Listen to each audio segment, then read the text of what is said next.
बहनों के बिना सूना मायका वर्सेस नंदों से भरा हरा भरा ससुराल। दीदी, आपको तो पता है ना कि मुझे कोल्ड कॉफी कितनी पसंद है। रोक, इतनी सी बात, मैं अभी देर ले कॉफी बना कर लाती हूँ। साथ में फ्रेंच फ्राइज भी बना लेती हूँ। तब तक पारुल तू कोई अच्छी सी मूवी ढूंढ ले, साथ में सब मूवी देखेंगे। आज तो हम तीनों बहनें साथ में गप्पे मारेंगी। दीदी, बहुत मजा आएगा। वैसे भी आज हम बहुत दिनों बाद मिले हैं। आज तो फुल धमाल होना चाहिए। अचानक से भाई की आवाज आने लगती है। अरे ओए पारुल, उठ, क्या सोच रही है? तभी पारुल की बहन कोल्ड कॉफी लेकर आती है और पारुल के हाथ से कॉफी का ग्लास छूट जाता है। अरे उठ, क्या कर रही है? इतनी देर तक सो रही है? पारुल अचानक से बेड से गिरती है। अरे भैया, मेरी बहनें कहाँ गई? और मैं तो हॉल में थी, बेडरूम में कहाँ से आ गई? सुबह सुबह क्या शौक लगा है क्या तुझे? चल अब उठ, अब माँ बुला रही है, जा जाकर काम कर। सुबह के समय पारुल धीरे धीरे रसोई की तरफ जाती है। उसके चेहरे पर अभी भी उस सपने की उदासी साफ दिखाई दे रही थी। उसे बार बार अपनी काल्पनिक बहनों की बातें याद आ रही थी। उठने का भी कोई समय होता है या नहीं? देख कितना काम पड़ा हुआ है। तूने तो घर का पूरा बंटा धार कर दिया। सब लोग कब से चाय का इंतजार कर रहे हैं। माँ, मैं अभी कर देती हूँ, अभी कर देती हूँ, अभी कर देती हूँ। बड़ी हो गई लेकिन जिम्मेदारी बिल्कुल नहीं आई। पारुल चुपचाप रसोई में लग जाती है। वो आटा गूंथती है, चाय बनाती है, पराठे सेकती है और सबके लिए नाश्ता तैयार करती है। माँ, नाश्ता तैयार है क्या? ऑफिस के लिए देर हो रही है। मुझे भी जल्दी जाना है, मुझे पहले दे दो। आज कुछ अच्छा बनाया है ना? सब लोग खाने की मेज पर बैठ जाते हैं। पारुल भी थककर एक कुर्सी पर बैठने लगती है। अरे तू बैठ जाएगी तो परोसेगा कौन? पहले सबको खाना परोस। लेकिन माँ, भूख लगी है। भूख हमें भी लगी है, पहले काम बाद में खाना। पारुल उदास हो जाती है। एक एक करके सबको नाश्ता परोसती है। सब लोग खाकर उठ जाते हैं। रसोई में बर्तनों का ढेर लगा रहता है। इतना सारा काम सर पर है। अरे बेटा, अभी तक काम कर रही है? हाँ आंटी, अभी बहुत काम बाकी है। थोड़ा आराम भी कर लिया करो। पारुल, इधर आ, कपड़े भी धोने हैं। माँ, मैं पहले नाश्ता कर लूं? काम पहले, खाना बाद में। पारुल खाने के लिए बैठती है लेकिन उसे फिर से काम में लगा दिया जाता है। शाम को पारुल रसोई में सब्जियां काट रही होती है। पारुल, क्या बना रही हो? चाची सब्जियां काट चुकी है, बस अब सब्जी और रोटी बनाने जा रही हूँ। तभी प्रीतम अंदर आता है। मुझे आज पनीर चिली और मंचूरियन राइस खाने का मन है और मुझे नान खाने का मन है, वही बनाना। लेकिन खाने की तैयारी तो हो चुकी है। अब दोबारा कर लो, लेकिन जो बोला है वही बनेगा। लेकिन समय बहुत लग जाएगा। घर के लोग कुछ मांग रहे हैं तो बना। पारुल देर तक रसोई में लगी रहती है। कभी नान बना रही है, कभी मंचूरियन, कभी पनीर चिली। हाथ भी दर्द कर रहे हैं। बेटी, मैं मदद कर दूं? रहने दो, इसे सीखने दो। इतना समय लगता है क्या? भूख के मारे हालत खराब हो गई। अरे खाना बनाने में इतना समय कौन लगाता है? सबकी अलग अलग फरमाइश है। काम नहीं आता तो पहले सीख लेना चाहिए। तू तो नाक कटवाएगी। कोई मदद नहीं करता, बस मैं अकेली काम करती हूँ। कभी कभी लगता है कि काश मेरी भी कोई बहन होती। अगर मेरी बहन होती तो वो मेरे साथ काम करती, मुझसे बातें करती, मुझे अकेला महसूस नहीं होने देती। हर किसी की किस्मत एक जैसी नहीं होती। इसी तरह कई दिन बीत जाते हैं। पारुल सुबह से रात तक घर के काम में लगी रहती है। एक दिन मोहल्ले की लड़कियां घर के बाहर खड़ी बातें कर रही थीं। इस बार हम सब नाइट आउट करेंगे, पजामा पार्टी करेंगे। सारी लड़कियां मिलकर रात भर मस्ती करेंगे, गेम खेलेंगे, गाने गाएंगे। पारुल, तुम भी चलना? सच में मैं भी आ सकती हूँ? बिल्कुल। हम सब रात में वॉक करेंगे, गेम खेलेंगे, नाचेंगे और गाएंगे। बहुत मजा आएगा। पापा, मोहल्ले की सभी लड़कियां नाइट आउट पर जा रही हैं, क्या मैं भी जा सकती हूँ? क्या बस आवारागर्दी करनी है? पापा, सब लोग जा रहे हैं। कहीं नहीं जाना। लेकिन पापा। रात भर अपनी लड़की को बाहर भेज देंगे क्या? अरे बड़ी हो गई है, फिर भी बच्चों जैसी हरकतें करती है। अब नाइट आउट करेगी। पहले घर का काम संभालो। पारुल अपने कमरे में जाकर बैठ जाती है। उसकी आंखों से लगातार आंसू बह रहे थे। भगवान, मैंने ऐसा क्या किया है कि मेरी कोई भी बहन नहीं है जिससे मैं अपना दुख बांट सकूं?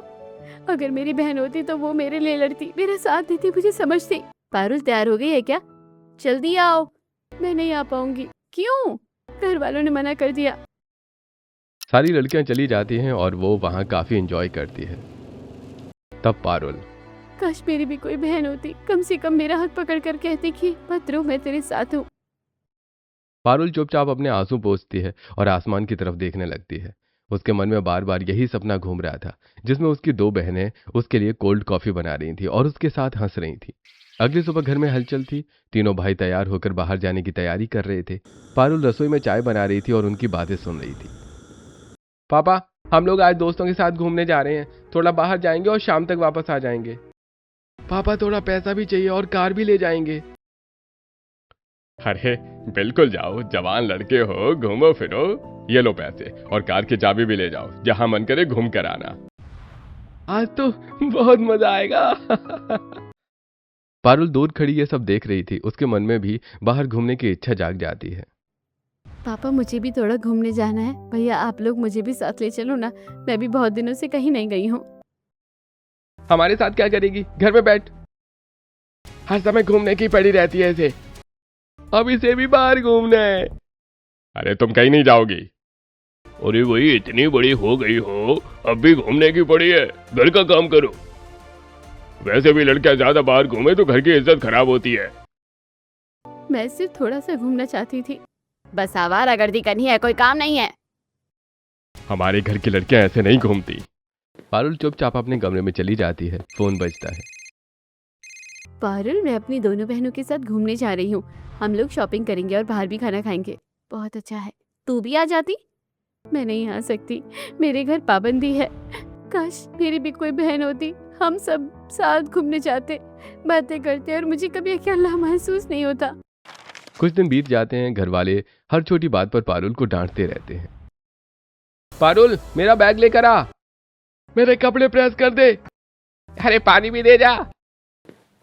क्या कोई अपना काम खुद नहीं कर सकता? अरे नहीं तो किस लिए है?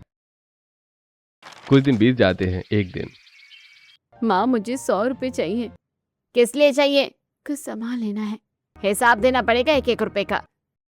पारुल माँ की बात सुनकर शांत हो जाती है और वहां से चली जाती है। एक दिन नेहा घर आती है। पारुल, मैं कल अपनी बहन के साथ घूमने गई थी। हमने मूवी देख के आइसक्रीम खाई और बहुत सारी फोटो भी खिंचवाई। अच्छा, ये तो बहुत अच्छी बात है। मेरी कोई बहन नहीं है, वरना मैं भी जाती। मेरी बहन तो मेरी सबसे अच्छी दोस्त है। मेरी बहन होती तो शायद मुझे इतना सारा काम अकेले नहीं करना पड़ता। कम से कम कोई होता तो मेरी बात जो समझता। क्या बातें हो रही है? कुछ नहीं चाची। क्या घर की बुराई कर रही हो? तुम्हारे भाई अच्छे नहीं है क्या? हम इतना करते हैं और फिर भी शिकायत। पारुल, मैं जाती हूँ। घर का कलेश देखकर नेहा वहां से चली जाती है। मैंने कुछ गलत नहीं कहा। बहुत जवाब देने लगी हो। मैं सिर्फ अपनी बात कह रही थी। धीरे धीरे कई दिन बीत जाते हैं। पारुल पहले से ज्यादा चुप रहने लगी थी। फिर एक दिन, अब पारुल की शादी कर देनी चाहिए। हाँ, अब लड़की बड़ी हो गई है। मुझे अभी शादी नहीं करनी। क्यों नहीं करनी? अभी मेरा मन नहीं है। तो क्या करने का मन है? लड़कों की तरह घूमोगी क्या? यहाँ वहां मंडराना है। हमारे घर में ये सब नहीं चलेगा। एक दिन घर में कलेशी बुआ किट्टू आती है। भैया, पारुल की शादी करवा दो। अरे कोई अच्छा रिश्ता मिले तो बता देना। अभी तो मेरी बेटी की शादी है, इसमें जरूर आना। कोई रिश्ता आएगा तो मैं बताती हूँ। कुछ दिन बाद पारुल अपनी बुआ की बेटी गुड्डी दीदी की शादी में जाती है। पारुल, जा मेहमानों को खाना परोस। पानी भी लेकर आ। सामान भी संभालो। पूरी शादी में पारुल सिर्फ काम करती रहती है। मैं भी थोड़ी देर बैठ जाऊं? अभी बहुत काम बाकी है। पारुल अपनी बुआ के यहाँ शादी में बहुत काम करती है। मिलन की शादी हो जाती है और वो विदा हो जाती है। शादी के कुछ महीनों बाद गुड्डी दीदी मायके आती हैं। नंदे बिल्कुल अच्छी नहीं होती, हर समय काम करवाती है। सच में बहुत परेशान करती है। गुड्डी दीदी की बातें सुनकर पारुल घबरा जाती है। मेरे पास एक बहुत अच्छा रिश्ता है। कैसा लड़का है? लड़का बहुत अच्छा है, अकेला लड़का है। फिर तो अच्छा है। बुआ जानबूझकर ऐसे परिवार का रिश्ता लेकर आती हैं जहां 3 नंदे होती हैं। यही घर ठीक रहेगा। एक दिन लड़के वाले पारुल को देखने आते हैं, कुछ देर की खातिरदारी और बात करने के बाद। बेटी, हमें पारुल बहुत पसंद आई। हमें भी रिश्ता मंजूर है। हमें भी परिवार बहुत अच्छा लगा। अब मैं क्या करूं? पारुल के मन में बहुत सारे सवाल थे। उसे गुड्डी दीदी की बातें याद आ रही थी। उसे लग रहा था कि नंदन शायद उसकी जिंदगी और मुश्किल बना देगी। कुछ दिनों बाद दोनों परिवारों की सहमति से पारुल और सुजीत की शादी की तारीख तय हो जाती है। घर में शादी की तैयारियां शुरू हो जाती हैं, लेकिन पारुल के मन में खुशी से ज्यादा डर भरा हुआ था। वहीं पड़ोसनें अलग से उसे भड़का रही थी। बेटी, ससुराल में बहुत संभल कर रहना नंदे कभी अच्छी नहीं होती। वहाँ सबका काम करना पड़ता है, कोई अपना नहीं होता। बहू को हमेशा झुक कर रहना पड़ता है। नंदों से बचकर रहना वो सबसे ज्यादा तंग करती है। क्या सच में ससुराल इतना बुरा होता है? बेटी, बस अपनी किस्मत अच्छी हो तो बात अलग है। कुछ समय बाद पड़ोसनें वहां से चली जाती हैं। वहीं शाम में चलो अच्छा हुआ पारुल की शादी हो रही है, अब हमारी जिम्मेदारी भी कम हो जाएगी। अरे हाँ, अब तो बला टली। ये सब सुनकर एक कोने में खड़ी पारुल का दिल टूट जाता है। कुछ दिनों बाद पारुल की शादी हो जाती है और वो अपने ससुराल चली जाती है। पारुल की आंखों में आंसू थे और दिल में ससुराल का डर। जैसे ही पारुल ससुराल पहुंचती है, दरवाजे पर तीनों नंदे उसके इंतजार कर रही होती हैं। हमारी भाभी आ गई। जल्दी से आरती की थाली लाओ। आज तो घर में त्योहार जैसा माहौल है। तीनों नंदे नाचते हुए गाने लगती हैं। भाभी, मेरी हुरवर्गी जान से भी प्यारी लगदी, घर विच आई खुशियां लेकर साडे दिल दी रानी लगदी। भाभी मेरी हुरवर्गी सोहनी ते बड़ी न्यारी। अरे साडे घर आए ए बन के किस्मत वाली। तीनों नंदे डांस करने लगती हैं। पूरा घर तालियां बजाने लगता है। क्या यही वही नंदे हैं जिनसे सब डरते थे? बहू, पहले दाहिना पैर अंदर रखना।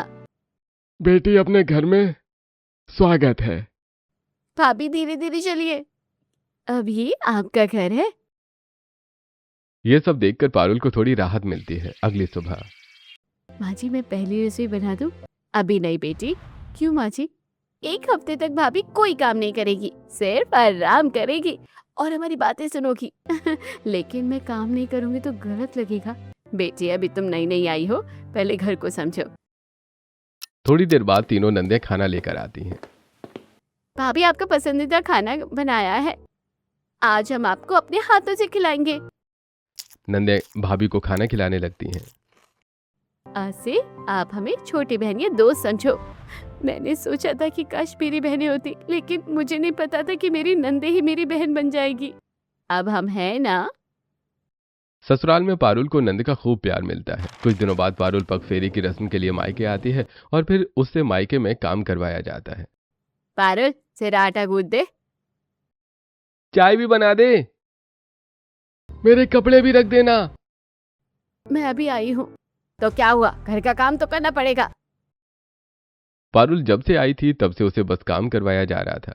पारुल रसोई में काम कर रही होती है, उसके हाथों में हल्दी लगी होती है। उसी समय बाहर गाड़ी रुकती है। भाभी कहाँ हो? हम आपको लेने आए हैं। हमने सोचा भाभी को घुमाने ले जाए। भाभी, आप काम क्यों कर रही हैं? आपके हाथों में तो हल्दी लगी है। अभी तो आपकी शादी हुई है। अरे बेटी, थोड़ा काम कर रही है, वो करने दो। चलिए भाभी, अब आप आराम करेंगी। मेरे लिए कोई पहली बार इतना सोच रहा है, क्योंकि आप हमारी भाभी नहीं, हमारी जान हैं। तीनों नंदे पारुल को लेकर ससुराल आ जाती हैं। एक शाम सभी लोग हॉल में बैठे होते हैं। भाभी, आंखें बंद करो। क्यों? पहले बंद करो। ये लीजिए। ये क्या है? हनीमून की टिकट। ये सब क्या है? मुझे भी अभी पता चला। मेरे लिए किसी ने कभी ऐसा नहीं किया। बेटी, खुश रहो। तुम हमारी बेटी जैसी हो। अब आप लोग जाओ, भैया भाभी का ध्यान रखना। रोज वीडियो कॉल करना। दोनों हनीमून के लिए जाते हैं। मैंने कभी नहीं सोचा था कि मैं ऐसे घूम पाऊंगी। अब तुम्हारे सारे सपने पूरे होंगे। मैं हमेशा सोचती थी कि अगर मेरी बहनें होती तो मुझे बहुत प्यार करती। भगवान ने तुम्हें बहनों की जगह 3 नंदे दे दी। दोनों हनीमून के लिए जाते हैं, वहां खूब एंजॉय करते हैं। 10 दिन बाद दोनों वापस घर लौटते हैं। तीनों नंदे दरवाजे पर खड़ी होती हैं। हमारी भाभी वापस आ गई। तीनों नंदे पारुल के गले लग जाती हैं। मैं हमेशा सोचती थी कि बहनों के बिना मेरा मायका सूना है। मुझे लगता था कि अगर मेरी बहनें होती तो मेरी जिंदगी बदल जाती। लेकिन आज मुझे समझ आया कि भगवान ने मुझे बहनों से बढ़कर भी 3 नंदे दी है, जिन्होंने मुझे काम नहीं प्यार दिया, डांट नहीं अपना साथ दिया। हम हमेशा ऐसे ही प्यार करेंगे आपको। पारुल की आंखों में खुशी के आंसू थे। जिस प्यार और अपनापन की तलाश उसे अपने मायके में थी, वो उसे अपने ससुराल में मिल चुका था। अब उसे समझ आ गया था कि कभी कभी रिश्ते खून से नहीं, प्यार और अपनापन से बनते हैं। पारुल के चेहरे पर मुस्कान थी, लेकिन उसके दिल में एक सवाल अभी भी था। क्या ये प्यार हमेशा ऐसा ही रहेगा? क्या उसकी नंदे हमेशा उसका साथ देंगी? लेकिन आने वाले दिनों में उसे अपने हर सवाल का जवाब मिलने वाला था। आइए भैया भाभी, हम बैठ के फोटो देखते हैं। हाँ भाभी, हम लोग कब से इंतजार कर रहे हैं। और ये भी बताइए कि भैया ने आपको कितना परेशान किया। तुम लोगों की बहुत याद आ रही थी। मुझे तो लग रहा था कि ये मुझे छोड़कर अपनी नंदों के पास वापस जाना चाहती है। अगली सुबह पारुल आराम से सो रही होती है, तभी तीनों नंदे कमरे में आती हैं। भाभी उठ जाइए। क्या हुआ? आज आपकी शॉपिंग होने वाली है। मेरी शॉपिंग? हाँ, हमारी भाभी के लिए। चारों बाजार पहुंचती हैं। हर दुकान पर नंदे अपनी भाभी के लिए कपड़े देखने लगती हैं। भाभी ये सूट बहुत अच्छा लगेगा, ये सैंडल भी ले लो और ये पर्स भी। इतना सब मत खरीदो भाभी, बचपन से हमने सोचा था कि हमारी भाभी हमारी बहन जैसी होगी। आज हमारा सपना पूरा हुआ है। लोग कहते थे कि नंदे अच्छी नहीं होती, लेकिन मेरी नंदे तो मेरी बहनों से भी बढ़कर है। मुझे अब बहनों की कमी महसूस ही नहीं होती है। कुछ दिन इसी तरह बीतने लगते हैं। भाभी आपके लिए चॉकलेट लाई हूँ, और ये आपका पसंदीदा कोल्ड कॉफी, और ये छोटी सी गिफ्ट हमारी तरफ से। मेरे लिए इतना सब क्यों? क्योंकि आप हमारी भाभी नहीं, हमारी बहन हो। एक रात पारुल छत पर बैठी होती है। क्या सोच रही हो? मैं हमेशा सोचती थी कि काश मेरी बहन होती, लेकिन आज लगता है कि भगवान ने मुझे एक नहीं 3-3 बहनें दे दी हैं। भगवान देर से देता है, लेकिन बहुत अच्छा देता है। एक दिन तीनों नंदे आपस में बात कर रही होती हैं। भाभी को मूवी दिखाने चलते हैं और बाहर का खाना भी खाएंगे। आज पूरा दिन सिर्फ भाभी के नाम। भाभी जल्दी तैयार हो जाइए। कहाँ जाना है? सस्पेंस है, बस जल्दी तैयार हो जाओ। चारों सिनेमा हॉल पहुंचती हैं। मैंने कभी सोचा नहीं था कि शादी के बाद मैं अपनी नंदों के साथ मूवी देखने जाऊंगी, क्योंकि अब आप हमारी दोस्त भी है। भाभी पिज्जा खाएंगे या बर्गर? दोनों। यही तो चाहिए। पहले जब मेरी सहेलियां अपनी बहनों के साथ घूमने जाती थी तो मैं भी बहुत रोती थी, लेकिन आज मैं खुद अपनी बहनों के साथ घूम रही हूँ। रात को सभी लोग घर लौटते हैं। जैसे ही पारुल रसोई की तरफ जाती है, वो हैरान रह जाती है। बहू, खाना बन चुका है। आज हमने मिलकर खाना बनाया है। आपने? तुम लोग घूमने गए थे, इसलिए हमने सोचा कि आज तुम आराम करो। आज सब साथ में खाना खाएंगे। भाभी हमारे बीच बैठेगी। मेरे लिए इतना प्यार। खाने के बाद चलो थोड़ा घूम कर आते हैं। अभी? हाँ, आज आइसक्रीम भी खाएंगे। मेरी जिंदगी पहले और आज में कितना अंतर है। क्योंकि अब तुम अकेली नहीं हो। जब दोनों वापस आते हैं तो कमरा देखकर पारुल हैरान रह जाती है। बिस्तर पहले से लगा हुआ था, तकिए ठीक रखे थे, कमरे में हल्की खुशबू थी। भाभी आपको कुछ करने की जरूरत नहीं है, हमने सब कर दिया। आप सिर्फ आराम कीजिए। बचपन में सोचती थी कि मेरी बहनें होती तो मेरा बिस्तर लगाती, मेरी मदद करती। अब हम हैं ना। सुबह पारुल की आंख खुलती है, दरवाजा खुलता है। भाभी आपकी बेटी मेरे लिए? हाँ, हमारी राजकुमारी भाभी के लिए। बहू, आज का क्या खाना है? माँ जी, जो आप बना दे। आज तुम्हारी पसंद की पनीर की सब्जी बनेगी। बेटी, अगर कहीं घूमने जाना हो तो बता देना।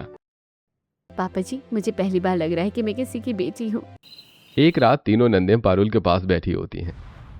भाभी एक बात बताओ, क्या क्या अब भी आपको बहनों की कमी महसूस होती है? नहीं, बिल्कुल नहीं। मैं भगवान से हमेशा कहती थी कि काश मेरी बहन भी होती। जब मेरे भाई मुझे डांटते थे तब मैं अकेली काम करती थी। जब मैं कहीं नहीं जा पाती थी तब मैं बहुत रोती थी। लेकिन आज मुझे लगता है कि भगवान ने मेरी सारी दुआ को एक साथ सुन लिया। अब आप हमारी बहन हो और हमेशा रहोगी। अब आपको कभी अकेला नहीं रहने देंगे। खुश रहो बेटी। ये घर तुम्हारा अपना घर है और हम सब तुम्हारा परिवार। पहले मुझे लगता था कि बहनों के बिना मायका सूना है, लेकिन आज मुझे समझ आया कि अगर नंदे बहनों जैसी हो तो ससुराल भी हरा भरा हो जाता है। पारुल आसमान की तरफ देखती है। उसे अपना पुराना सपना याद आता है, जिसमें उसकी दो बहनें उसे कोल्ड कॉफी पिला रही थी। आज उसकी आंखों के सामने उसकी तीनों नंदें खड़ी थीं, जो उसे बहनों से भी ज्यादा प्यार करती थीं। अब उसे अपने मायके की कमी महसूस नहीं होती थी, क्योंकि उसे अपना परिवार, अपनी बहनें और अपना प्यार ससुराल में मिल चुका था। समय धीरे धीरे बीतने लगा। पारुल अब अपने परिवार में पूरी तरह से घुल मिल चुकी थी। तीनों नंदें उसे अपनी बहन से भी ज्यादा प्यार करती थीं। सास ससुर उसे बेटी मानते थे और सुजीत उसका हर समय ख्याल रखता था। दूसरी तरफ मायके में भी बहुत बड़ा बदलाव आने वाला था। तरुण का रिश्ता पक्का हो गया है। अब घर में बहू आ जाएगी। अब घर के सारे काम बहू संभालेगी। अब घर में रौनक आ जाएगी। पारुल, तेरे बड़े भाई की शादी तय हो गई है। सच में बहुत अच्छी बात है। भाभी, क्या हुआ? भैया की शादी तय हो गई है, फिर तो हम लोग भी शादी में चलेंगे। मायके में शादी की तैयारियां शुरू हो जाती हैं। सभी लोग बहुत खुश थे। अब घर में बहू आएगी तो मुझे आराम मिल जाएगा। हाँ, अब घर के काम बढ़ जाएंगे। कुछ दिनों बाद तरुण की शादी हो जाती है। रूही घर में आती है। बेटी, घर में स्वागत है। शुरू के दिन सब कुछ ठीक चलता है, लेकिन धीरे धीरे रूही का व्यवहार बदलने लगता है। बहू, उठ जाओ, चाय बना लेते हैं। मुझे इतनी सुबह उठने की आदत नहीं है। कोई बात नहीं, हम बना लेते हैं। बेटी, थोड़ा सब्जी काट दो, मुझे ये सब नहीं आता है।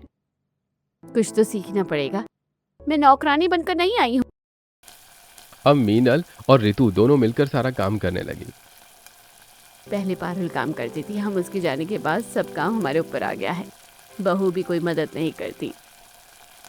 मेरी शर्ट कहाँ है? मुझे नहीं पता। चाय मिलेगी? जिसे पीनी है वो खुद बना लो। अब सभी भाइयों को अपना काम खुद करना पड़ता था। पहले सब काम समय पर हो जाता था, अब तो कुछ भी ठीक नहीं रहता। दूसरी तरफ भाभी, आज बाजार चलेंगे, फिर बाहर खाना भी खाएंगे और शाम को गेम खेलेंगे। तुम लोगों के साथ समय कैसे निकल जाता है पता ही नहीं चलता। एक दिन मीनल अपनी बेटी को फोन करती है। फोन बजता है, लेकिन उस समय पारुल अपनी नंदों के साथ बैठी बातें कर रही होती है। भाभी, बचपन की कोई बात बताओ ना। आपने पहली बार खाना कब बनाया था? बहुत लंबी कहानी है, उसकी वजह से तो मैं जल भी गई थी। फोन बजता रहता है। पारुल, फोन क्यों नहीं उठा रही? अरे अब ससुराल में जाकर हमें भूल गई। मीनल कई बार फोन करती है, लेकिन पारुल ध्यान नहीं देती। भाभी, आज मोबाइल बंद कर दो। आज पूरा दिन सिर्फ हम लोगों का। घर का सारा काम मुझ पर आ गया है। अब हाथ भी जवाब देने लगे हैं। मैं किसी की बात नहीं सुनूंगी। थोड़ा घर का भी ध्यान रखो। मैं यहाँ काम करने के लिए नहीं लाई गई हूँ। कम से कम माँ की मदद कर दो। मैं अपनी जिंदगी अपने हिसाब से जीऊंगी। मैंने सोचा था बहू आएगी तो सहारा मिलेगा, लेकिन अब पहले से ज्यादा परेशानी हो गई है। उधर पारुल अपने ससुराल में बहुत खुश थी। बेटी, आज तुम्हारी पसंद का खाना बनाया है। शाम को घूमने चलेंगे और आइसक्रीम भी खाएंगे। मुझे कभी लगा ही नहीं था कि मुझे इतना प्यार मिलेगा। नंदे अपनी भाभी से ऐसे ही दिन भर बैठकर आपस में बातें करते रहती थीं। वहीं दूसरी तरफ घर का माहौल दिन ब दिन खराब होता जा रहा है। पहले सब पारुल संभाल लेती थी, हमने कभी उसकी कदर ही नहीं की। जब पारुल थी तो कभी शिकायत ही नहीं की। वो अकेली सारा काम कर लेती थी। हमने उसकी कद्र कभी नहीं की। उधर भाभी, चलो सेल्फी लेते हैं। हमारी 4 बहनों की फोटो। 4 बहनें, हाँ 4 बहनों की, मेरी प्यारी बहनें। अब आप हमारी बहन हो, हमेशा साथ रहेंगे। अब आपको कभी अकेला नहीं रहने देंगे। एक तरफ मायके वाले अपनी गलतियों को याद करके परेशान थे। दूसरी तरफ पारुल अपने ससुराल में प्यार, सम्मान और अपनापन पा चुकी थी। जिस लड़की को कभी अपनी बहनों की कमी सताती थी, आज वही लड़की अपनी 3 नंदों के बीच बैठकर मुस्कुरा रही थी। अब उसे समझ आ चुका था कि कभी कभी भगवान खून के रिश्तों से भी ज्यादा खूबसूरत रिश्ते हमारी जिंदगी में भेज देता है। कुछ दिन इसी तरह से बीत जाते हैं। एक तरफ पारुल अपने ससुराल में बहुत खुश थी, तो दूसरी तरफ उसके मायके में अभी भी छोटी छोटी बातों को लेकर तनाव बना हुआ था। पारुल को जब भी अपनी माँ की आवाज में परेशानी सुनाई देती तो उसका दिल दुख जाता था। आखिर एक दिन उसने अपने मायके जाने का फैसला किया। भाभी, आप कुछ परेशान लग रही हो। माँ की आवाज बहुत उदास लग रही थी। लगता है घर में अभी भी सब ठीक नहीं है। भाभी, आप जाकर प्यार से सब समझा दीजिए, क्योंकि आप तो सबका दिल जीत लेती हो। बेटी, अगर तुम्हारे जाने से घर में शांति आ सकती है तो जरूर जाओ। अगले दिन पारुल मायके पहुंचती है। घर का माहौल पहले जैसा खुश नहीं था।